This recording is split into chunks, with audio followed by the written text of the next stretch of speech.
smell it in the air. Those rebuilds are right around the corner, he tells me, before we ding record. And this is fresh out of little Pittsburgh Steelers, Miami Dolphins football. Now, the Dolphins, they did practice in the cold. They did prepare themselves accordingly for the inclement Arctic chill. But yeah, one quarterback looked like a quarterback who has played in Wisconsin for most of 2 decades, and the other quarterback looked like somebody from Hawaii who then played in Tuscaloosa, who was then drafted by Miami, and who has been terrible in the cold. This is why you can't look at box scores too, right, Jim? Like, you look at the box score, you'd think, oh, Tua Tagovailoa played pretty damn well. Well, no, he was terrible up until a couple garbage touchdowns. Did you watch the game? Better Did you have better things things to do last night? got caught up on it today, obviously. Tyler, you were talking about we're coming in hot today, talking about windows closing in the NFL and the game last night. The thing with Tua, and we've talked about it forever with him, it's like he's never been the same since the concussions. We can all agree on that. That offense, we forget that there was a time when that offense was kind of jaw-dropping a couple of years ago when McDaniel first got in and they're throwing, scoring 70 points against Russell Wilson, embarrassing Denver and Sean Payton. Times have changed in 2 years where you are now in a joke of a franchise in Miami with your quarterback, your front office is a mess, your head coach is a mess. There's Denver. That was Coach Payton's year to take my lump. And then, he knew he had to take some hits that first year with Russell, get rid of him. But look at the difference in coaching and organizations. Look where Denver is 2 years later with a rookie. They had the right head coach. They paired him up with the quarterback, the front office, and owner support. Denver right in the mix. Window wide open. Miami window shut. That's the difference in 2 years, what coach and quarterback make. Yeah. It really is. And I always want to defend Mike McDaniel because I do like the fact that he's different than the norm. I hate it when the aggregators on X who are always looking for the empty calories and the likes and the retweets, and they sit around waiting to pounce, and they make fun of just the way he talks at these press conferences with the ums and the pauses. Like, if you've watched Mike McDaniel in any capacity since he's been head coach, like, a press conference setting is not his forte. But you're right. I mean, what kind of cost him here, I think, is that faith in Tua. Like, his blessing is his curse. He believed in Tua, like, when nobody else did. When Brian Flores beat him down, and Tua's literally looking in the mirror and asking, "Do I suck?" It looks like his career is essentially over at that point. He gets him to believe again. He cuts up all those highlights of Tua throwing touchdowns, throwing completions, making good plays, brings them back to that Alabama national championship state of mind. They have some really good times. You mentioned the 70-point spot they put on Denver, like the year. I think that was actually the year after they kind of took the NFL by storm, and then the concussions hit. He's just bad in cold weather. He's small, and he plays small. And he doesn't have the elusiveness or the athleticism to create. You're paying him. I had to look it up just to make sure I'm looking at the right thing. It's a 4-year, $212 million extension that he received. His 2025 cash is $51 million. I get it. The capologists, and I think we even noted it in one of our mailbags, we'll all tell you, you're kind of on the hook for him for another year. You'd have to eat a lot of money. I don't know, man. Like, after that, you might just have to do one of those Brock Osweiler kind of trades where it's like, take him and take a second or third rounder, kick us back a 6th or 7th, whatever it is. Because, I mean, they turned it on. Don't get me wrong. Like, they did turn it on this past month as a team. But then you look up Tua's pass attempts, and over this, whatever it is, a 4-game winning streak, 21 pass attempts against Buffalo, 20 against Washington, 23 against New Orleans, 21 against the Jets, and he had 28 last night. The numbers looking somewhat respectable because of the garbage time stats. So it's like he hasn't been playing well. They were winning in spite of him because McDaniel's doing some cool stuff in the run game.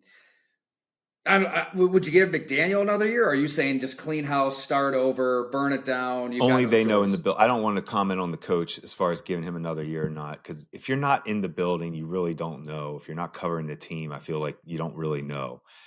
I feel like he showed enough when things were good, when he had that first year, got the job, Tua was still healthy. He showed a connection. I think there is a connection with the team. They seem to be playing, like you said, they're playing well since they moved on from the GM, Chris Greer. To me, I'm okay with keeping the coach if you want. They need a new quarterback. And that's a tough decision to your point. Do you want to eat that money? Denver did. Teams, Terry Pagula, the Buffalo Bills owner, Terry They Pagula, did. Brandon Beane's bleeding him dry every year with the way they're wasting money on free agents. So to me, I don't know if money matters anymore to the owners. Like as far as they want that title, get me that quarterback, get me the right quarterback, because I think owners do know if you don't have the right quarterback, there's just no chance. So how long do you hold on to that? The Cleveland Browns are begging for Deshaun Watson right now. Think about that. And Oh, he could not. Deshaun Watson was a joke of a football player in Cleveland, to be honest. I mean, he showed no signs of life. They would do anything to have him right now.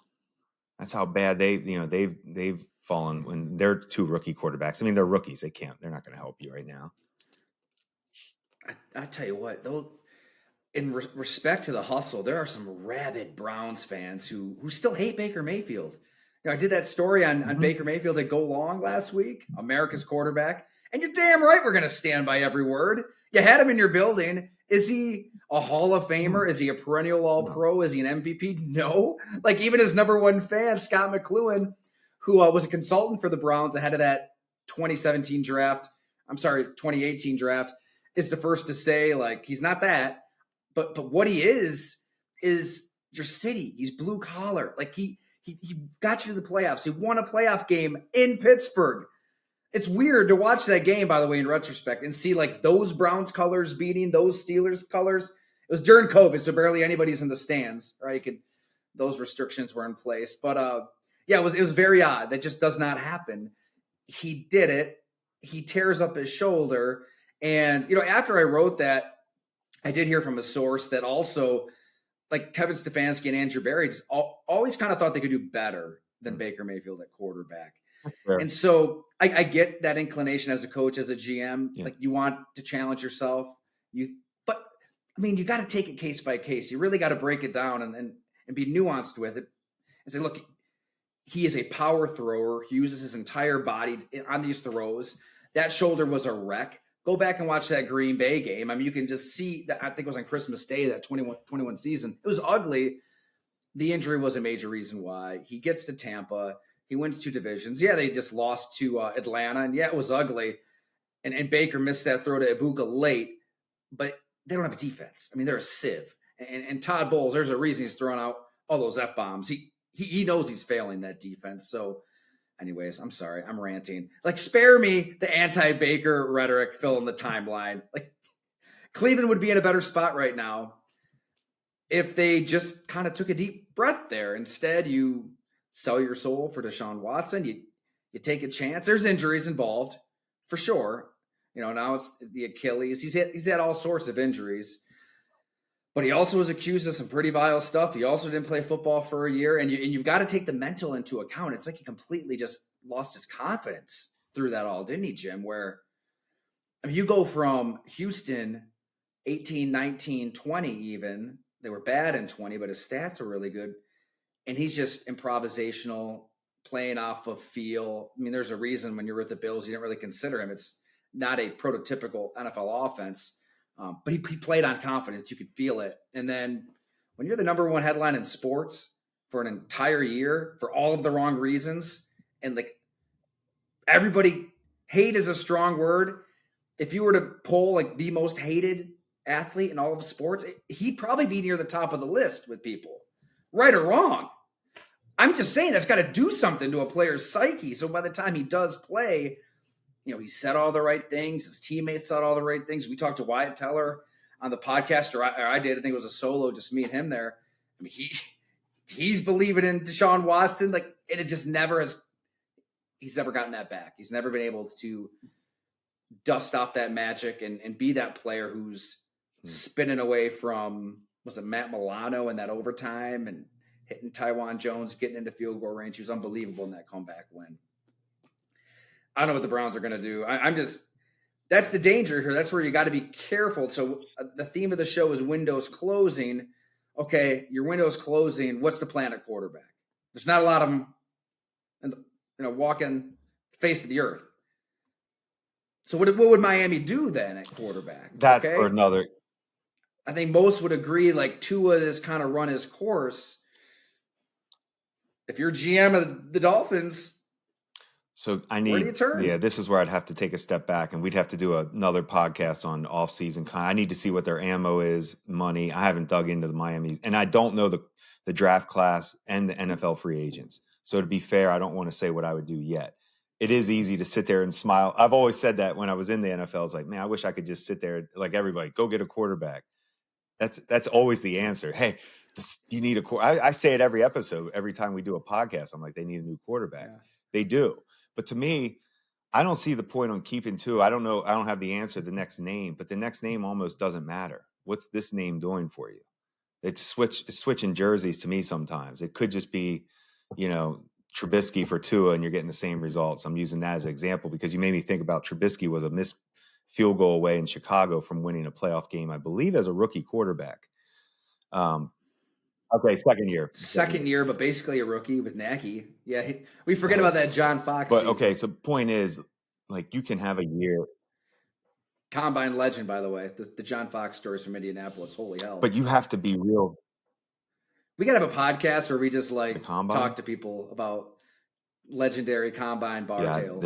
When I got into we'll get into that because plenty of coaches have their names they're synced up with the combine for what they do that week.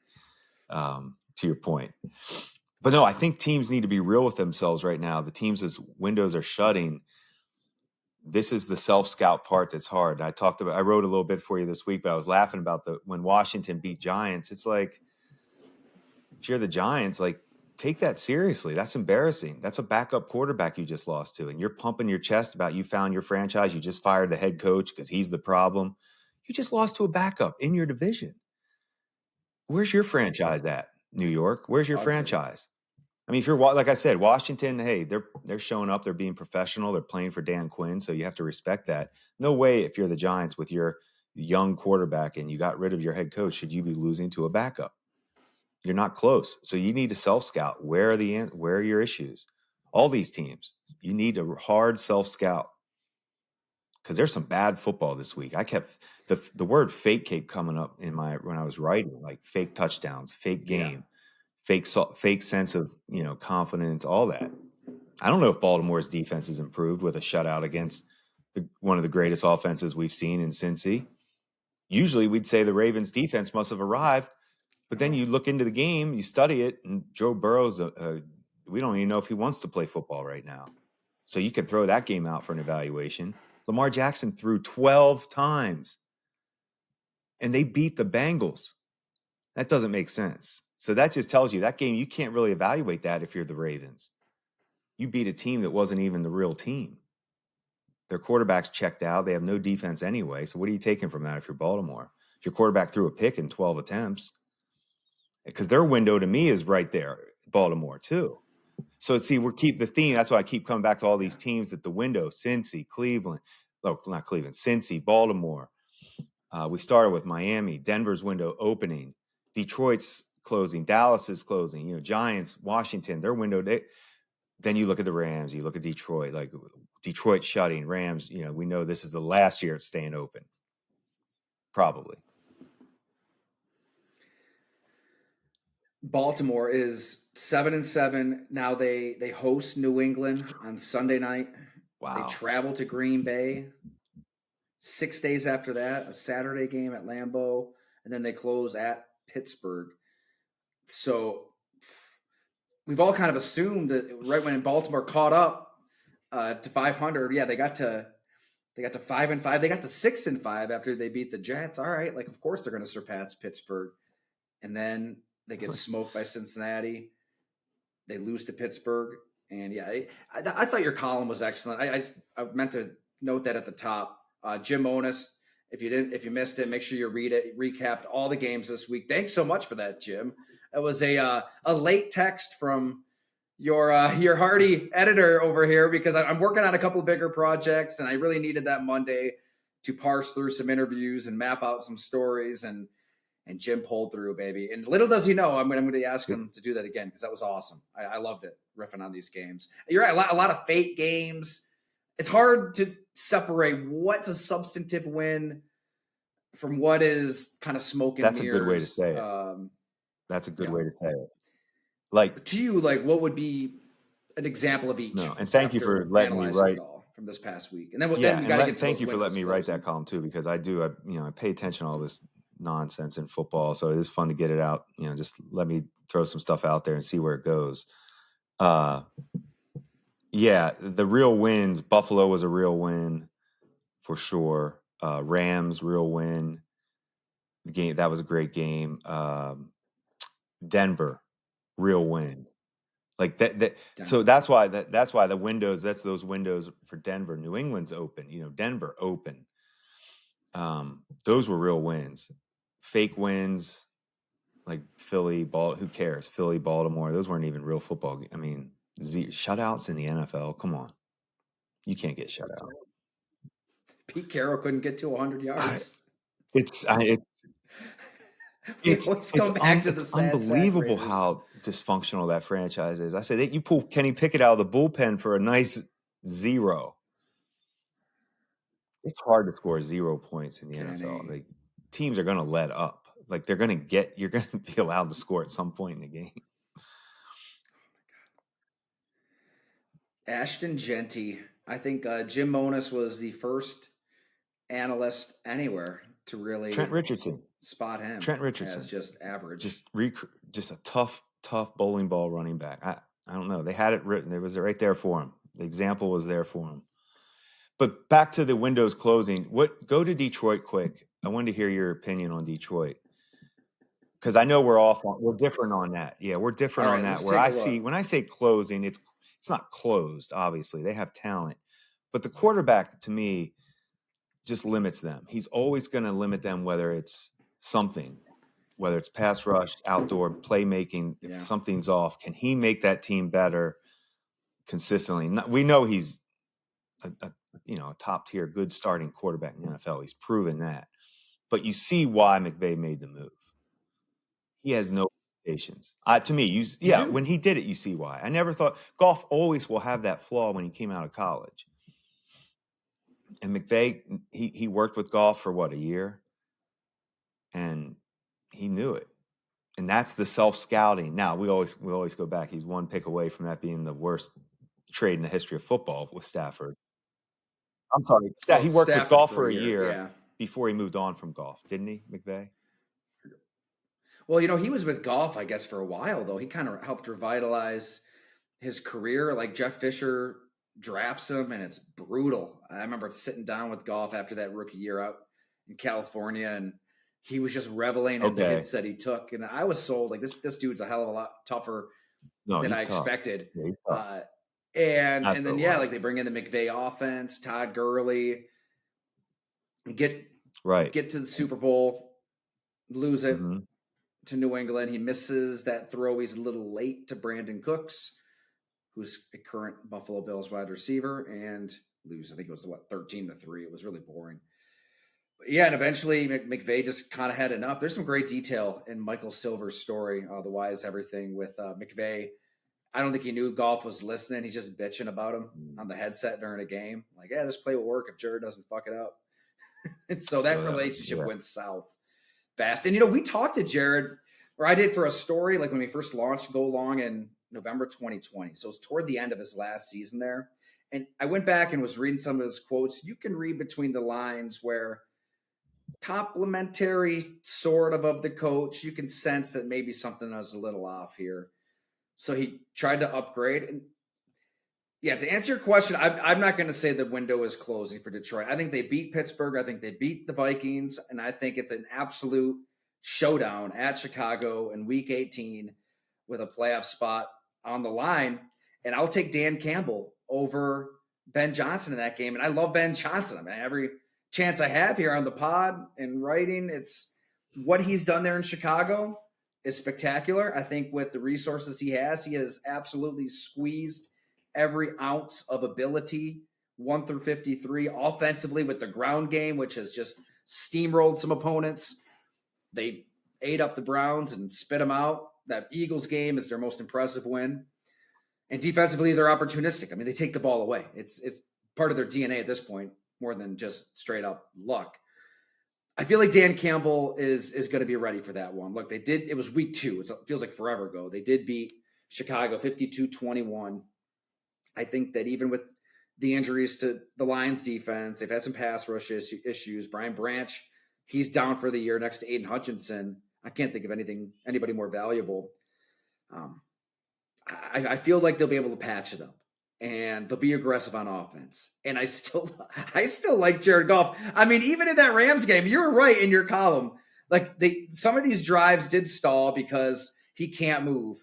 But even then, he threw for 338 yards, 3 touchdowns. I mean, they couldn't run the ball at all. They tried to get Gibbs going. He went nowhere. His longest run was 6 yards.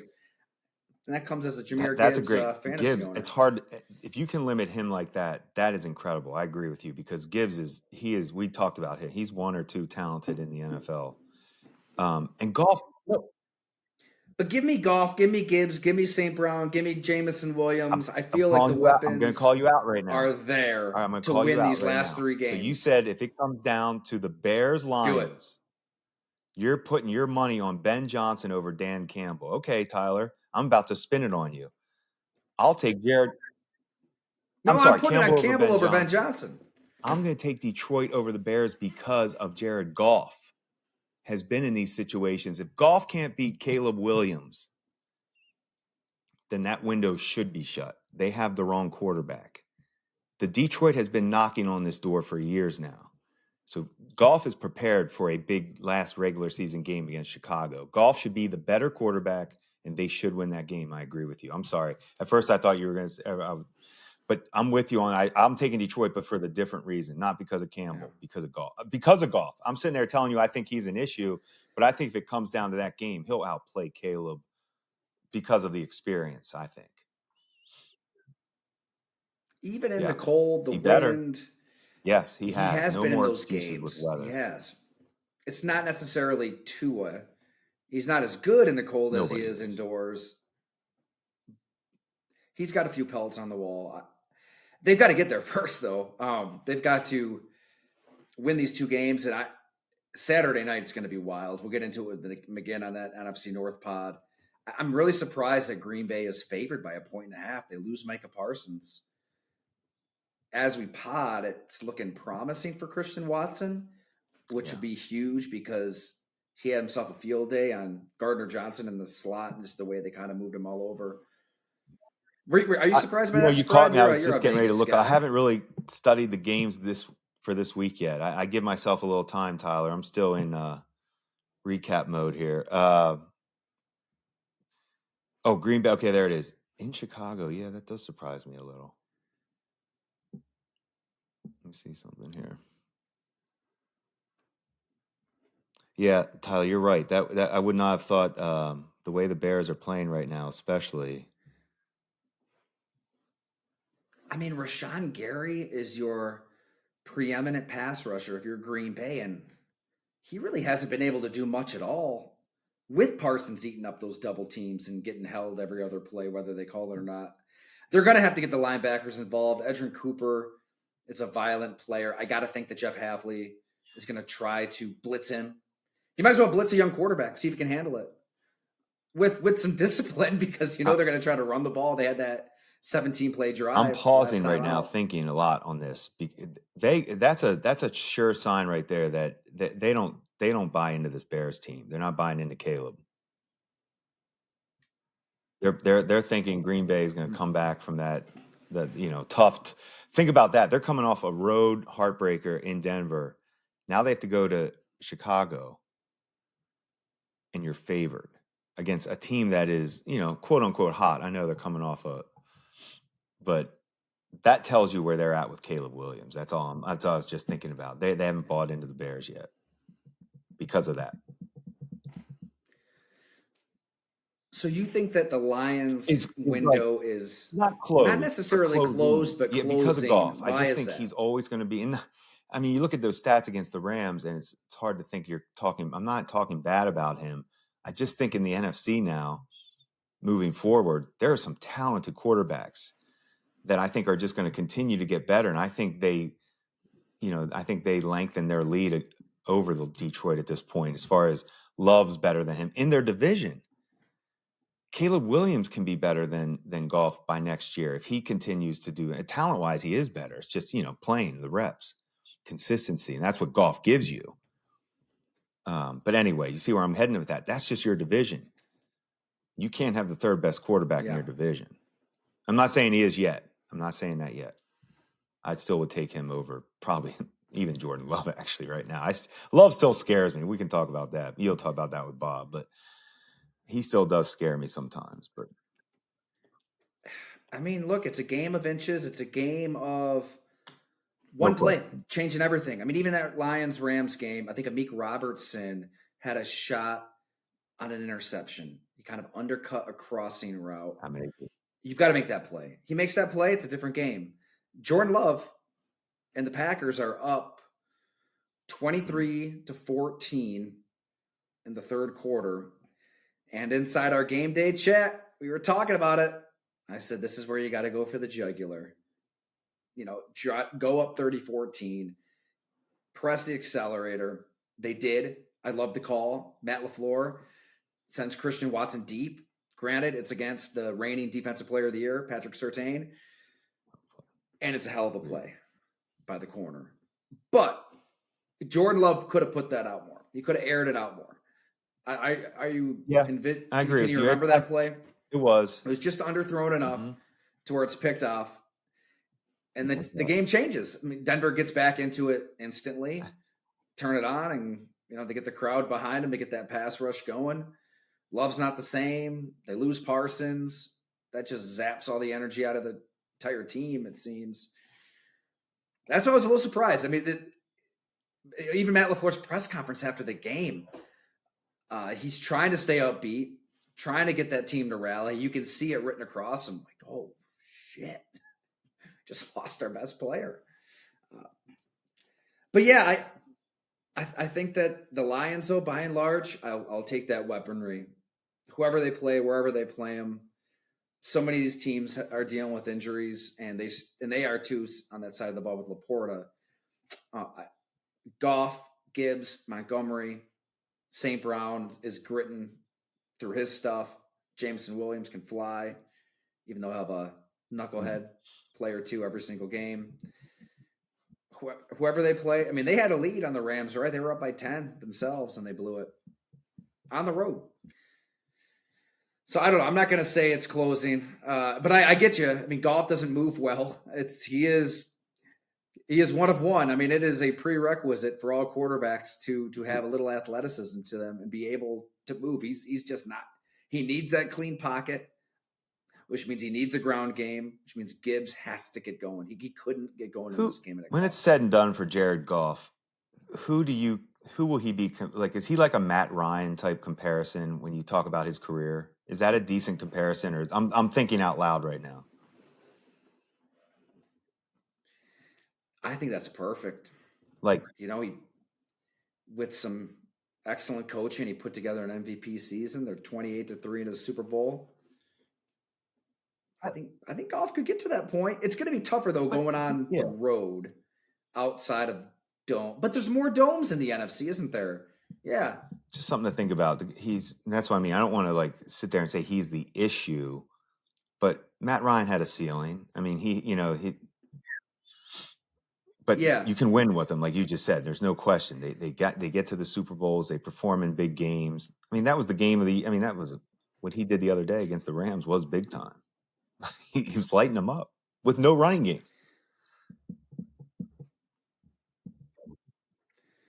I can't see them losing I agree. to Pittsburgh. I don't see that either. And they did lose to the Vikings earlier this season. That's kind of the thorn in their side right now. They somehow lost to JJ McCarthy, who's been playing a little better lately. Okay. He's been I playing wrote. better. I said I've never 9. seen anything. He's played 8 football games. He's 4-4 in the NFL.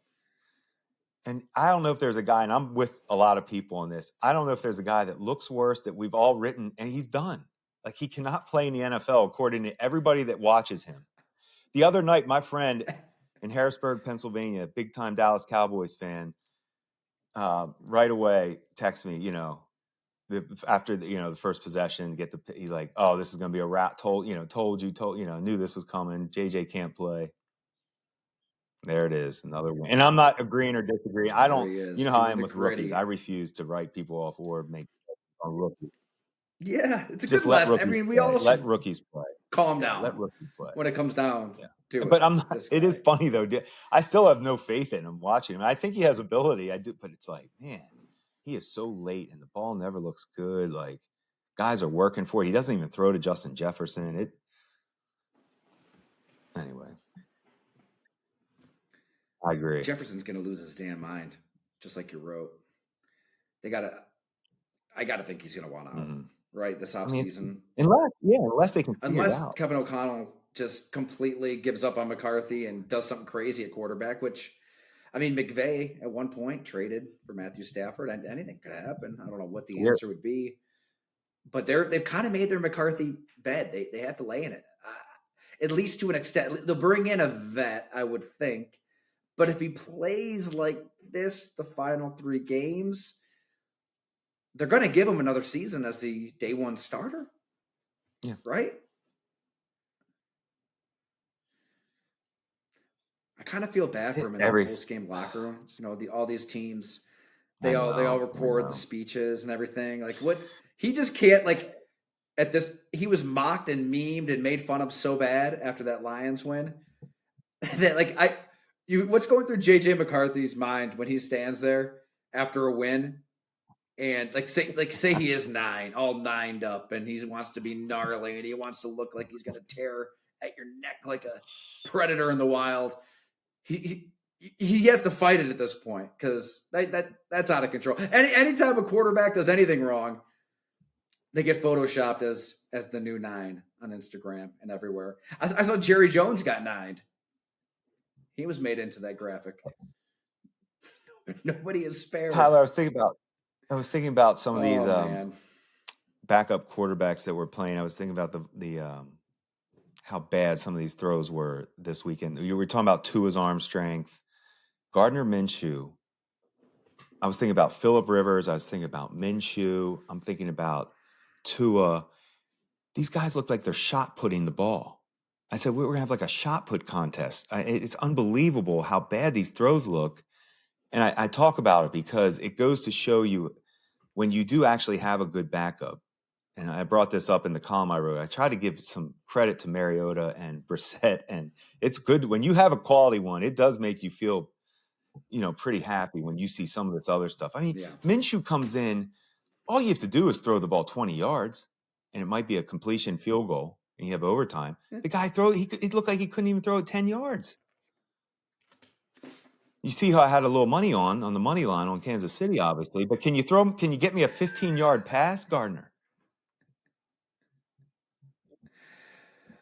I wonder how hard it is to just stand around. That's fair. Quite literally that's all fair. season. That's fair. I'm not going to make excuses. That's for the him. non-gambler. That's actually a very fair look, Tyler. Like, you're just a sideshow clown, Basically, Uncle Rico brought to life in the NFL. A fan favorite. Like, anywhere you go, people are cheering your name. You got the mustache. That's the reason. You got the hair. And then, oh shit! I got to play a football game, and it's a game-winning drive. Whoops! I guess I have to throw a pass down the field. Let's get into Kansas City though, Jim, because window's closing. If Patrick Mahomes is the quarterback, you're always a contender. He's the greatest quarterback this side of Tom Brady, for my money, ever. But man, they've got to reset. Mm-hmm. They've got to start over. Travis Kelce, I think before we recorded, he inferred that he's not going to retire. I'll have to search it. Not that it matters. He's washed. That play against Houston, brutal. Mm-hmm. Handing the ball over to Aziz Al-Shaair. Chris Jones, he played like a menace in that Texans game. Seems to me like he'd be a trade chip if you're going to kind of turn the page and try to get some assets, get some cap relief anyway, anyhow. And then it brings us to Andy Reid. You wrote it. We've talked about it a little bit. I'm with you through and through. My gut feeling is Andy Reid walks away, retires. It's not really based on anything. We should probably talk to some people. We'll get to that this offseason. Maybe Andy Reid doesn't even know what he wants to do. If it is even a mini reset, though, you know that your ACL recoveries are different this day and age. I guess it wouldn't surprise us if Patrick Mahomes returned early next season. I think Jonathan Jones at CBS even had a report like their hope is he's ready for week 1, which would be unbelievable. Still, though, it's serious, major reconstructive knee surgery. Your roster's in transition. I was just talking to a defensive coach who played the Chiefs this season, and he was pretty blunt, Jim. He said their weapons just aren't that good. They just aren't. He cited Xavier Worthy, Hollywood Brown as one-trick ponies that just didn't scare him. And he said, yeah, they're speed guys. They can run 4.2s, but they can't do anything else. So we know how to defend that. Correct. He cited Kelsey, obviously, as over the hill. A once great tight end that they're not worried about. Even I said, well, what about Rashee Rice? He's not. He's not a true number 1. He's not like these other studs out there that just command attention. So, and Patrick Mahomes was average to above average. I know. Like, no, it's hard to criticize him because he did have some really promising moments even this season. But when you watch what Josh Allen did to New England, like there's a major gap between Josh Allen and Patrick Mahomes right now. It's crazy. This season in the now. Not all time, not talking rings and hardware and January football. Josh Allen, as we sit here today on December 16th, 2025, is a far, far, far better quarterback than a healthy Patrick Mahomes. Am I being too harsh? Because I love Mahomes. I ranked him number 2 all time, and some old timers didn't like it that much. But it's not like Allen's weapons are better than Kansas City's. A better running game, I suppose. Receiver, not quite. What do you make of Patrick Mahomes? What do you make of the Kansas City Chiefs at this moment in time right now? This is your chance. So if he comes back next year, I don't know. We don't know that. So that determines really everything. The severity of it, when he's going to be fully healthy and ready. You don't want to rush it. So if you have a chance to reset, this is the franchise that can do it. Because you have a coach that could step down, like you're saying, that could be his time. Who knows? So they have to get away. It's terrifying. I always use that Shawshank Redemption when he got out of jail and didn't know what to do, from the movie Shawshank Redemption. I forget the character that got out of jail, but he didn't know what to do. A lot of football coaches, I don't want to say what that character ended up doing in Shawshank because it's not that dramatic, but coaches don't know what to do with themselves. They don't. And it's you see how, we talk about. So anyway, we don't know what he's thinking. You can't rush Mahomes back, but you have to reset. Brooks. Good call. Right. Brooks. Good look up. But the Chiefs have to take this is the hard self-scout look. You aren't running. You're not a tough running team like the Bills are, to your point. What are you hanging your hat on to help this franchise quarterback who is now going to come back from an injury? How are you going to build and make sure that this thing is right when he comes back for your next? This will be what I call whenever Mahomes comes back, this will be his, chance to overtake Brady as far as just the actual physical rings. I'm with you on talent. As far as goes, it's Mahomes. But Josh Allen is better right now, physically, more talented. But so I didn't really. So basically, Tyler, I'm sorry. I guess what I'm saying for the Chiefs is they have you have two people like Andy Reid and Patrick Mahomes. Their health and his decision, Reid's decision, Mahomes' health, that are going to kind of dictate how you're going to start your plan for next offseason. Until we know those answers, it's hard to, how do you even predict? But they need to, it's their chance to refresh.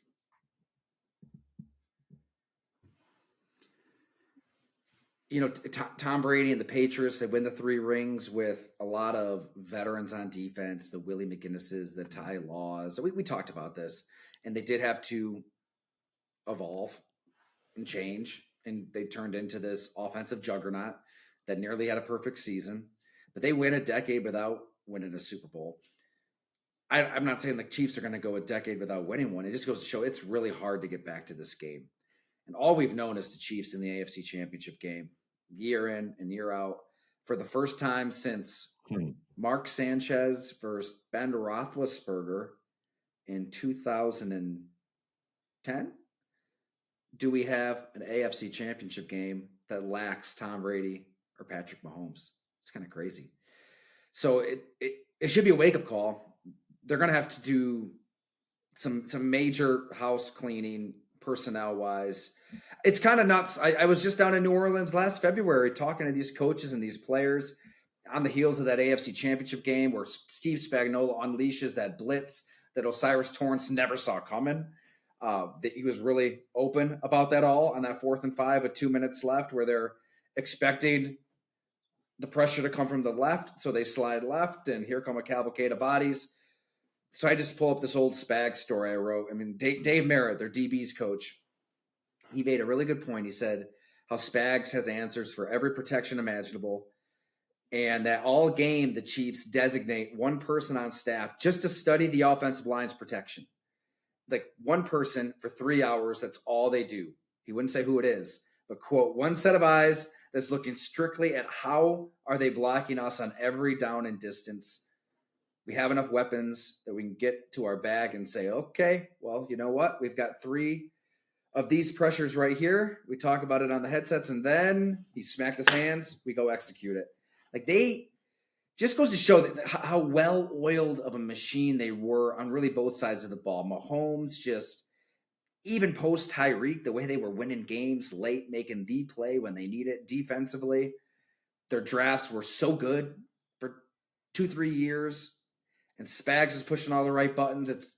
It's weird to just see them sputter out. What are they, 6-8, and struggle and lose all these close games at the end. But I think it is a reality check. With or without Patrick Mahomes week 1, they should do what they can to move some assets, get younger in spots. Maybe it is a bold trade for somebody. I don't know. It's got to look different though. And receiver's the interesting one, though, because I really thought that when they got Rice back, like, wow, this is the offense they've been dying to put out there for the last few years. Rice, Worthy, Hollywood, Juju Smith-Schuster, Tyquan Thornton. And we all just overrated the talent. You know what's funny? And when you don't have a ground game, you made that point. Like the Bills, they can get cute and not be as good at wideout when you've built up this offensive line. You've built up James Cook as a top 3 back, and you've got that to lean on. Like they're moving on from Isaiah Pacheco. Maybe that's where you start then, right? You try to get a ground game. Yeah, they've invested a little bit in some draft picks and running backs and haven't really had their return. Pacheco was a late pick, so he maxed out his value, but he's not the answer to your point. You know who this is? I wanted to tell you this. When I watch tape, there's really very similar players. Caleb Williams and Patrick Mahomes were almost identical in college when I watched them on tape. And if you actually study... You and Ryan Poles. Did he say that? I didn't see that. I apologize. Oh, yeah. Oh, he So saw when he said Patrick that, Mahomes. That was okay. Well, here's what he means, and he's correct. I agree with what I'm not saying, because we're not saying he is, but for as much as we crush Caleb Williams, crush him, right? Doesn't do anything right first half. Doesn't throw on point on schedule. Doesn't throw on time. Not accurate. You better go watch Mahomes at Texas Tech and what they had to do that first year in KC that's how he plays. Watch him play now. It's almost like he's reverted back. Mahomes just runs around and doesn't get anything done right now, almost for the last couple of years. He's just running the pocket. Nothing's on schedule. It's hard to watch. They fight for every yard. Things change, but he reverted back a little bit to what I saw.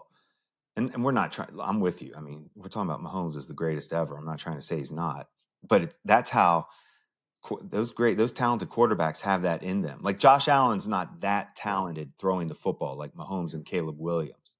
He's a better version of Cam Newton. He's a better version of Brett Favre, a better version of John Elway.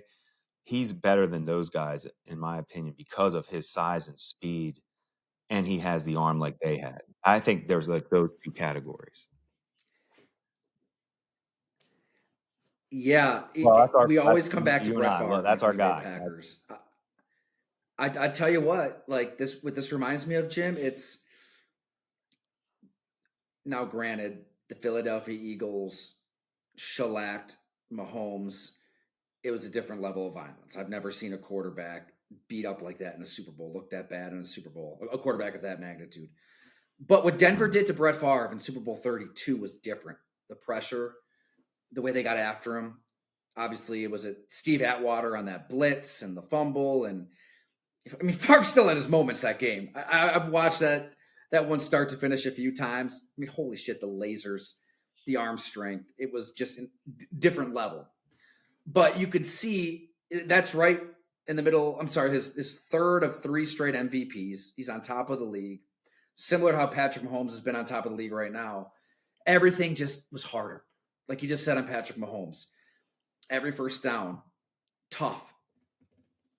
Nothing really came easy that night, and then into 1999, 2000, 2001. That's right. That Mike Holmgren stuck around one more year. They got to that wild card game. Yes, Jerry Rice did fumble in Green Bay. Should have won that game, but the Vikings were a juggernaut that season. And then the next season is when Ray Rhodes is there. They don't even make the playoffs. And Mike Sherman comes in. But there was a good 2, 3, 4 year period there where Favre had to do some soul searching and the Packers had to evolve. And they made the trade for Amon Green, the Packers' all-time leading rusher. Think about the running backs, back to Jim Taylor and Paul Hornung. And Amon Green has rushed for more yards than anybody. And that team didn't win a Super Bowl. They were a 4th and 26 away from the NFC Championship game. Maybe that team should have won the Super Bowl, but they were a contender again, and it was an evolution. I mean, you could see Favre had to change his game to stick around as one of the NFL's best quarterbacks. And then there's more evolutions after that. But I don't know. It's not a perfect comparison, but in terms of just a quarterback on top of the league, MVP level, doing it his way, as Favre did, like throwing the ball where no quarterback should throw the ball, but he's got the arm strength to do it. You noted last week, it's not like Green Bay had a lot of weapons. I mean, Antonio Freeman's catching it with his body. You got Bill Schrader out there. But he had to change his game. I don't know what the change is for Mahomes, but it seems like teams out of that Philly Super Bowl saw something, found something, and it's on Mahomes now to evolve, and it's on the Chiefs personnel department to evolve as well and get some different players in there. It's everybody. And pressure's on because it should be on when you've got these quarterbacks. We've had this conversation about the Bills and Josh Allen nonstop. It's the same deal. Mahomes has 3 rings to his name. He could retire today, and he's an all-time great. But if he wants to chase Tom Brady, they're going to have to mix it up a little bit. To me, that would be a good place to start, though. It's get a running back, get a ground game, beef up the line. Just know, there's so many times they've wanted to run the ball, but they haven't really been able to these last few seasons. Andy Reid, Sean Payton, they want to run the ball to win the game. They want to be able to dominate early by throwing the ball and scoring points. But they do want that running game to finish you. I'm telling you, they always were going to have that mindset. They don't have it, right? You're right. They're not getting. I want to talk about this with the Bills too, but the Chiefs, when you see these great teams, these great quarterbacks, I should say, especially when they're not scoring and getting up on people like they used to. The Chiefs used to always be up. You could 14-0. The Bills for the last couple of years were always usually winning 14-0, 10-0 to start a game. And it's kind of flipped where they're just not coming out of the gates scoring like they used to, having that and that's how those teams are built. They're built to get the lead, so you have to throw against them, so you become predictable. And when you're not getting the lead, now you're just like everybody else. So that's why I think these quarterbacks, I always pay attention to that first half, what teams are doing in the first half, who's scoring early, who's getting leads. Those are usually your dominant offenses, your dominant teams. And that's what I've noticed with KC. They haven't come out and just dominated people like they used to offensively. Well, then I think we just solved it. Maybe it's not necessarily going old school, run the ball, right? We don't want to swing too hard No, and that I'm with you, direction. though. I'm not saying that either. Maybe it's Justin Jefferson. You trade for Justin Jefferson. I'm all for that. If you're confident that Mahomes is salvageable for 2026, you make that move. There's a receiver in his prime. What would you give I'd up go for hard Justin for Jefferson? him. He's one of the few receivers I think is worthy of. I wouldn't, not many. Like if I was Cincinnati, I wouldn't have messed with Higgins. Let him go. You already did you got Chase, you have your number one, you have your franchise quarterback. That's your reward. You don't have to overpay another receiver. Use that money on defense. But the Chiefs don't have Jefferson. Not many people do. He to me is he's worthy because he's proven. He's proven he's out of conference. So from the Vikings' point of view, I don't think it should ever really matter. I Just agree do with a you. trade if you want to do a trade, but it seems to matter. I couldn't stand it. Well, they're in our division. I don't know if we should call them. Like, could care less. I know. 2, 3, 4, 5. So this is Jefferson's sixth season. He's only 26 years old. You could sync. Yeah, I think you're okay. Age-wise, he has one more run in him. Mahomes has one more run in him. You could sync them up. You know, that type of. I like that thought process for a guy like him. Also, he's not the head case that Tyreek Hill was. At least doesn't seem to be. My God, he could be losing his mind and going public with not getting the ball, and he seems to be biting his tongue about as perfectly and quietly and professionally as one could bite their tongue right now with their quarterback play all season. McCarthy, you just feel like everybody just wants to like punch him in the face on his own team even. Like I'm starting to like, does he have any friends? Like, do people like him? Like, I like him. I'll be his friend. 4-4. I'll go down with 9. First year starting quarterback. I mean, it's not.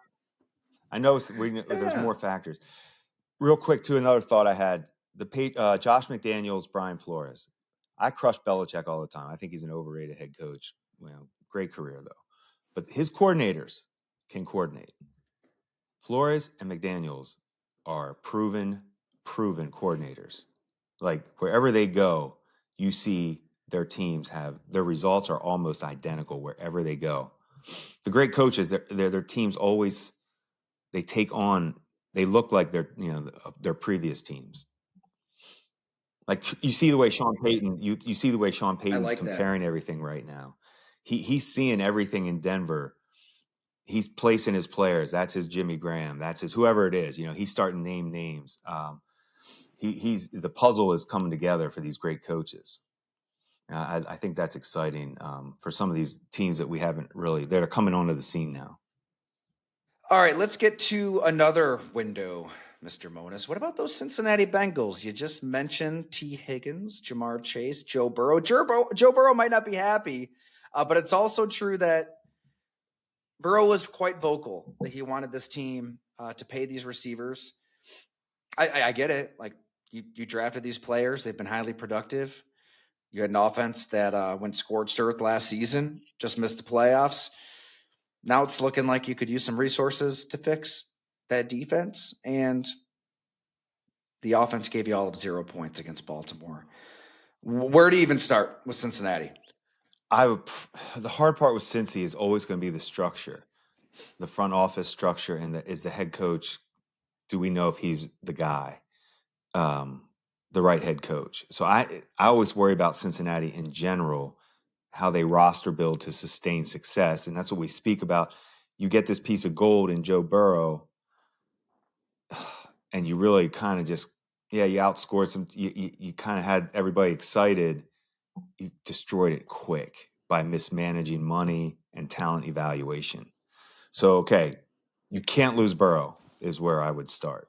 However, you have to figure this out. Well, you're not going to lose him, but you know what I mean? You have to get him back in the reins, and then you have to make him. Don't Well, entertain a no, trade. You no, just no. make him That's happy number some one. way. How can we make you happy? Let's sit down and get this Yeah. right. But then the evaluation. But they need to make some tough moves. This might be whatever it is. You might have to eat whatever it is. Move on. Get rid of. Do some tough moves. You made mistakes. You have to now. This is how you punish yourself. Basically, you have to. How are you going to get back the mistakes you made? But at some point, Tyler, I mean, Duke Tobin, their talent, he's been there forever. He's not going anywhere. Like he must be, once you sometimes when that GM becomes tight with the owner, that's a wrap for he's not going anywhere. So Mickey Loomis isn't going anywhere. So you can criticize these drafts. I can sit there and tell you it doesn't look good. They're missing on talent. That guy's not going anywhere. I wonder what the trade market would be for a T. Higgins. They should try. I would try right away. Yeah. Whoever you have value There's on. enough teams out Whoever there. you think is young, talented, that other teams like. We did this in Buffalo. I mean, when it gets down to it, it's time to look like we're going back to like 14, 15, 16, 17, those years when I was in Buffalo.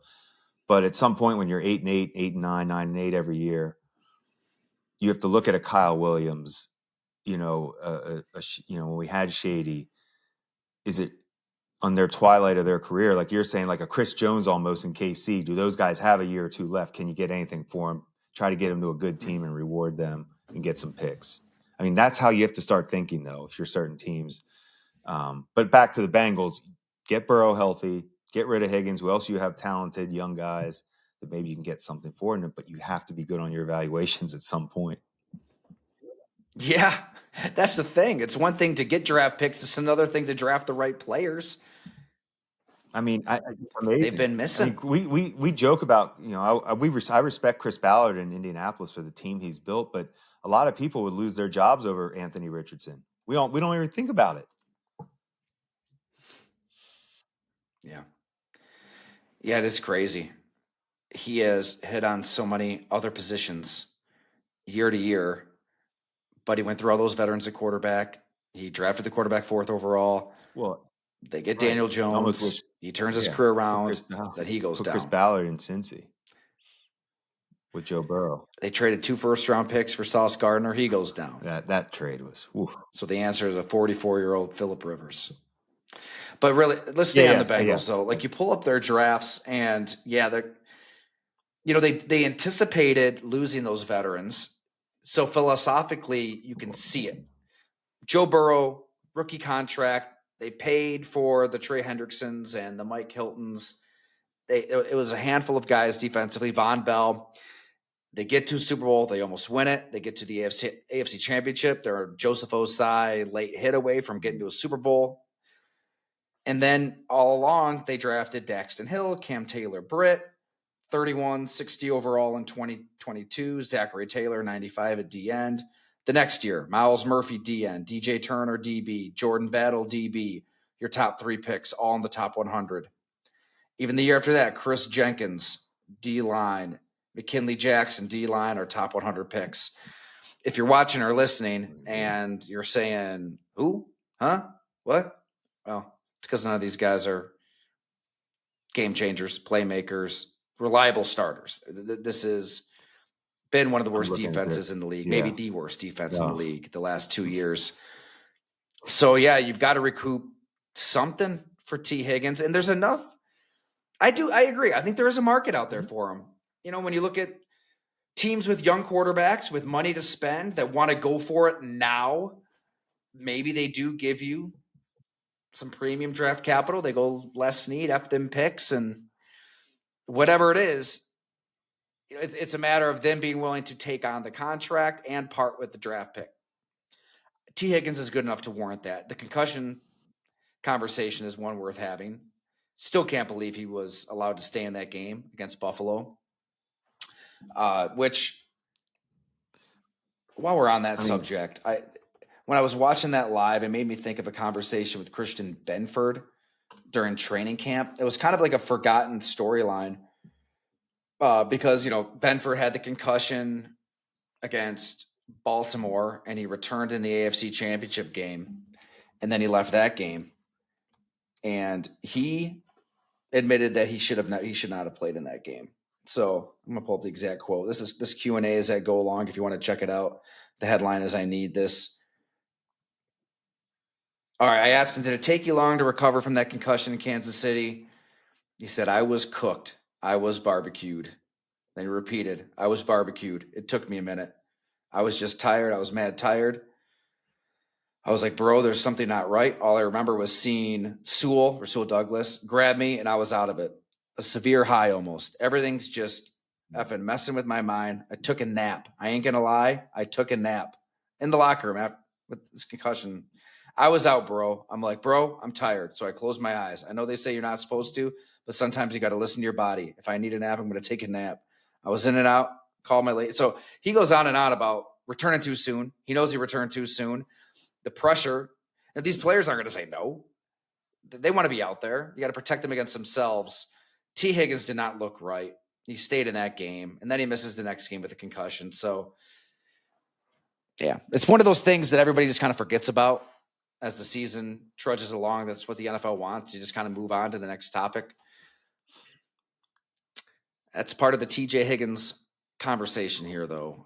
But, yeah, if I'm Cincinnati, you made a good point. You just have to take your medicine and admit you made a mistake with how you're trying to build this thing. If you are just running it back and you're not going to do anything, then shame on you. You're wasting more of Joe Burrow's prime. Well, and how do we feel about Cincinnati up front every year? We just talk. I mean, they get battered. Burrow gets battered. I see first round left tackle, fifth round starting right guard. I'm sorry, first round right tackle, fifth round right guard, third round left guard, all draft picks 24, 25. Just misevaluations. I mean, you're trying, but you got to evaluate correctly. I mean, that's easy. That's the easy answer, I guess. But like you said, this is your medicine now. Figure it out. You have to get rid of some of your pieces that you thought, quote unquote. He did miss 9 games with the toe, but to your point, like with the line, there's a reason he's suffering these injuries. So you have to do something there as well. It's sad, man. I loved this Cincinnati Bengals revival. It was such a fun storyline. It was great driving down there to Cincinnati. When they were at their best and they're getting to the Super Bowl, they're getting to the AFC Championship game. It was a defense full of vets in their primes. They were cocky. They fully expected to go out there and smack Josh Allen around, smack Patrick Mahomes around. They didn't care what happened in Cincinnati for decades prior. It's almost like they need another wave of, the picks are nice, but we just went through all these picks they've been missing on, in a roundabout way, how we came to Justin Jefferson being the Chiefs' answer.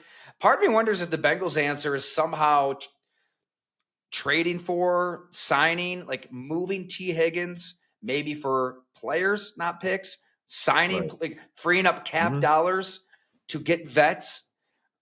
That these are some junkyard dogs. Like they're gonna recreate what they had there. It was just different. We parachuted into different locker rooms here at Go Along, and I'm able to kind of compare a culture and a vibe and what players are saying in one room versus the other. Those 2 seasons with those Bengals, it was refreshing and different. And Zach Taylor isn't bringing these guys into his office and tisking them. Like, guys could be themselves. It worked. You saw it work. It should be an easier evaluation. Like, you see how these players are performing in the pros. If their games translate or not. It's just a little more costly. You got to move money around. But you do have an asset in T. Higgins. I think that's your point. Like, you do have a player who should be in demand from one of these teams that believes they're a wide receiver way, and they view him as a true number one. You could get crazy and keep Higgins and move Chase. Whew. That's an I option would. too. I put all. I'm all on the table. I'm keeping Burrow. I'm keeping one. Chase is much better. The I thing, agree. I'm just saying. but here's where it gets complicated too. It's a people business. It sounds like Joe Burrow has a seat at the table, and this is where it gets That it should dangerous not. Mm. when you let. You don't think he does it I said all? I he mean, should they sure not. listened to him on signing these He should not. receivers. If they were listening to him, if that was part of why they kept them, that is another reason they are dysfunctional. Come in, give your opinion. It's a Yeah, perfect come in, give your example. opinion, and leave. Like honestly, that's not their place. Yeah. Yeah, so, some of the greatest quarterbacks ever, Tom Brady, Brett Favre, will tell you, like they asked for a lot of things. They didn't get those things. You need an impartial, cold to an extent GM who will make difficult decisions. No doubt. This is that difficult decision they need to make. Yeah, you don't. Yes, and you're admitting a mistake, which is hard to do. But if you're not going to ever get fired, if you're Duke Tobin, if you're lifelong, no pressure. Chase Higgins, shop around, see what's out there. I'm just saying they're paying Joe Burrow so much money. If you're Mike Brown, you might be seeing that as that's my most valuable asset. We're going to use him as a sounding board. I don't think it's right either. I think you want Duke Tobin. Now, granted, they don't have an official GM. He's the de facto GM. That's another part of the problem. It's the thinnest scouting staff in the NFL by far. They don't spend money on a robust scouting department, college and pro. You know, Aaron Rodgers at that press conference when he finally showed up to training camp in 2021, he was applauded by a lot of former Packers for putting the GM, putting the front office on blast.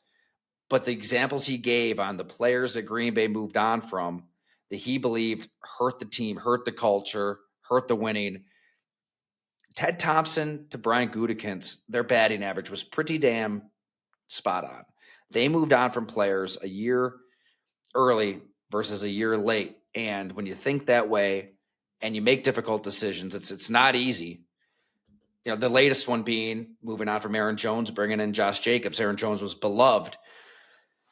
It's not easy, but you do need that impartial GM who isn't afraid to piss off the most valuable employee, that being Aaron Rodgers in Green Bay, this being Joe Burrow in Cincinnati. Some very difficult conversations. It's just wild to me because it was like the last 2 years, we're probably saying it ourselves. You've got to make Burrow happy. You've got to sign all these guys, throw money. And then the way they structured those deals was so cockamamie. I mean, they refuse to get caught up in dead money when you easily could lower those cap figures in the first year or two to go get a linebacker, to go get a pass rusher, to go get an offensive tackle. You could easily do it. Other teams do it. They won't do it. The Dallas Cowboys don't do it as well. That's got to change. I mean, that gets down to just how you structure contracts. And it probably is to the top. Like I'd love to blame Duke Tobin. I don't know, though. I mean, history tells us it's ownership that doesn't want to pay people not to work. I mean, Marvin Lewis was there forever. So that's kind of how they do player contracts, too, where you've got to take a chance and push the money into the future. That's what contenders do. Everything you just said is basically the structure of what we said, the front office, how everything is handled, who their cap, who the cap man is.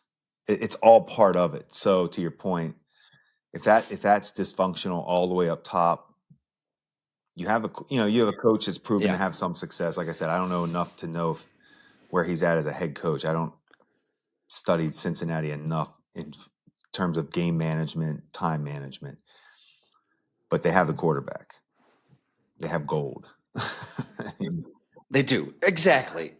So don't mess it up. Isn't that funny? We just spent over an hour talking about windows closing and what other teams are listening to this say, I would like that problem. Give me Patrick Mahomes. I'll figure the rest out. Give me Joe Burrow. I'll figure give me Jared Goff. I'll figure the rest out. And Lamar. Maybe not to it. Maybe not to it. Hey, real quick though, this is the team I want. We don't need to talk about them right now. Maybe as we pay attention to this stretch run, but I am pumped about the Denver Broncos. That win is the first, to me, is the first Bo Nix, official Bo Nix, I'm on the scene win against Green Bay. I thought that I needed to see a win like that. And when I saw Coach Payton's, I'm always going to call him Coach Payton, just so you know, if that sounds weird. It goes, I just, Yeah, I was going to call you out and say, hey, he's not my but he coach, was my, Jim. He's not your that's how, to coach. me, he's going to be Coach Payton, sitting across in the draft room. But As long as you're not in these press conferences, with Sean McDermott saying, and calling him no, coach in that we setting. got to get better. If I saw him, I'd say, hey, You hear Sean. that here in Buffalo and beyond. It's like, he's not No. your coach. And I Call no, him and Sean. he's Sean. We're And adults. I agree. Hey, grown men don't kick field goals, and you call each other by your first name. So Sean Yeah. Payton looks fired up, and that got me ready to watch this Denver run. Something clicked with Bo Nix. That was the game. He needed to see that type of game from Bo Nix. Bo Nix looks really damn good, and he spreads it out. You don't know which receiver it's going to That's be. how we were in New Orleans. I talk all the Exactly. time. Marcus Colston, Robert Meacham, Devery Henderson, Jimmy I didn't Graham, know. Reggie Bush, Mike Bell. I'm telling you, it was tight ends running. It was everybody was involved. Fullbacks too. While we were recording this, Mike McDaniel, just to bring this full circle, held his press conference this Tuesday and said, quote, "The quarterback play last night was not good enough. And so for me, everything is on the table." The first 3 quarters, Tua was 6 of 10 for 65 yards with an interception. Mike McDaniel, who has filled this quarterback's brain with belief and positivity and confidence, is starting to put out some breadcrumbs. Right, this is what we talk about: life raft time. And I don't blame him. If you're Mike McDaniel, you want another shot at another quarterback. You've got to admit this was a mistake. Sometimes building. And man, did I love Tua that run. It was working, man. You had the receivers. You had an offense. You had innovation. Jalen Waddle, Tyreek Hill, the crossing routes, handing the baton on the 4x1. It was working. It was clicking. But you've been there. You've done that. You surrounded him with the weapons. You've got to evolve. So this to me is Mike McDaniel saying, hey, everybody, we are open to evolving. He's told us the last 4 weeks with how much they've been running the ball, I suppose. But yeah, that is a split, it appears, as the ship is heading toward the iceberg in Miami. Head coaches have to be careful of overpraising their players to their face or in the media. That it almost can be fake to a point. Because come on, like even with Herbert, the way Harbaugh talks about Herbert, like Superman, or he's the greatest human, however he phrases Herbert sometimes, it's like the guy doesn't do anything. Like you just want. I mean, I'm not saying he's not tough, because I know he's gotten out. Herbert's tough and doing. But yeah, I hear you. Saying he's pumping up Herbert all the time. It's like, hey man, how about win a game in the playoffs?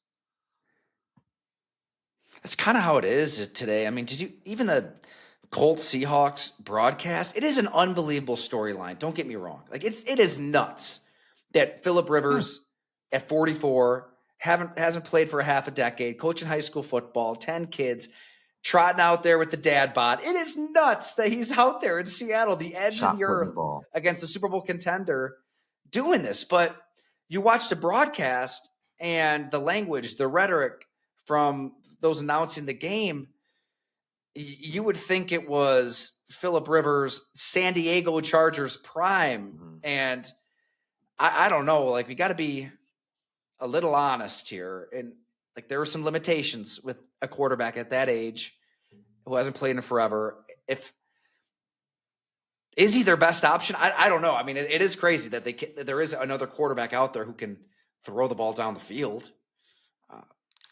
When you first started watching that game, I thought I was watching like a boxing match like a charity boxing match. And hey, the former champ's out here taking. He want to take. It's awesome. Don't get me wrong. It's like you don't want to hit him, but it's like he has to get everything behind that ball to throw it 8 yards. I felt like the pass rush, like they weren't going as hard off the ball at first. Like, hey man, let's just don't hit him too hard. Like I couldn't tell if it was a charity football game, like a charity boxing event. The old champs coming out for a couple. I mean, that was your point. Grandpa, a literal grandpa, stumbled upon the field for 120 yards. I mean, whatever we're watching. What are we watching? And there's Sam Darnold and the Seahawks. They're kicking 5 field goals. That should be a new rule. If you have if you kick 5 field goals, you lose automatically. Well, if we were running the show, make that a rule in the UFL. Grown men don't kick. Let's try it out there first. Run it up the ladder to the UFL Rock. is already tired of hearing about me and kickoff and field goals. Tell them 5 field goals and you're kicked out of the league. You're relegated to I don't know, the Arena League, AF2. You're the one. Remember, you're the one that has to go home and look your family in the eyes and say, "Honey, yes, we scored 15 points. It's embarrassing." 5 field goals. It's emasculating. It's so emasculating. Daddy, how'd you do? You were away from the house all week preparing. We kicked 5 field goals. Tough answer, son. Yeah. Well, Dad, isn't he a soccer player? Yeah, he's not even a football player. You missed my youth football game and my Christmas concert and didn't see me all week to kick 5 field goals? Dad, what? Once upon a time, I remember Press Taylor used this analogy when I talked to him in Jacksonville. He's like, as a coach, you basically go into the submarine at the start of the week. Your family doesn't see you, and then you rise to the surface on Friday, hang out a little bit, and then you've got a game. All for 5 field goals. See, coaches, we got to get this out there, Tyler. Like the shopping cart craziness that you started. I think grown men don't kick field goals. You have to face your family. Yeah. I'm with you. All right, let's keep pounding that. Grown men don't kick field goals. And then I'm just going to tease this one because we'll get into it more on a future podcast because we'll have to flesh out at least an hour or two. I've thrown it out as a little trial balloon on X. I want to see NHL-style fights in the NFL. Throw the helmet off, pop the shoulder pads off, brawls. Jordan Love gets shoved in the head, and nobody does anything. That should be a fight like we see in hockey. Let it happen. Refs, let them settle it like men. And look, if you step into the ring, you might get injured. But you know that. When you step in and the gloves are off, you declare a brawl, both parties, Instead of the gloves, it's your shoulder pads. So all right, we're going to settle this. Maybe we have to figure out something for the victor. You reward the victor 15 yards minimum, maybe 20, 25 yards. You lose the fight. I mean, we can make that a 15-yard penalty for them. Maybe it goes the other way. Maybe you got to play with 10 players. It's like hockey. It's a power play. I don't know. I want fights. Defend your honor. It's a violent sport. I feel like it's. I know it's out there, but we're gonna see what we can do. You're not down. You're shaking your head. I can't get you. Too much goes in. There. That's all right. I'm just starting. I'm gonna sharpen my argument week to week. So you need to give me an example of who the 2 players would be in the NFL. Like, give me from the other day. Micah Parsons against the left tackle for Denver, Bowles. You'd want to see that? Yes. Who wouldn't? It doesn't do it for me. Mm-hmm. I just feel like football, I see the one-on-one matchup. Like, beat him on the pass rush or don't let him get the quarterback. Beat him on the field is what you're saying. Or settle it off the field, maybe in street clothes, not with shoulder pads, helmets. And, it just seems. Well, okay, maybe it's not remove the shoulder pads. Here's where maybe there's the middle ground. You remove the helmet, and you can't use the helmet as a weapon. You can't go Myles Garrett swinging the helmet at Mason Rudolph's head. But you can have your shoulder pads on, so you are protected. No, I hear you. But other than that, will those fights be sponsored? UFC. It's UFC style. Anything goes. UFC, not boxing. UFC. Now, style. Here's where you'll get where I will be into this. Can we live bet? Will DraftKings, can they put if they do decide to fight, can we live bet who will win the fight? Now, yes, of course you can. Now the NFL's in. Now they make more money. Now that's all they just found out a way to get it done. All right. Clearly, Roger Goodell and the 32 owners are avid subscribers, listeners, viewers to go long in real football. I think that's where we got to stop right there. Jim, that was fantastic. Thanks so much, man. We'll catch you next week.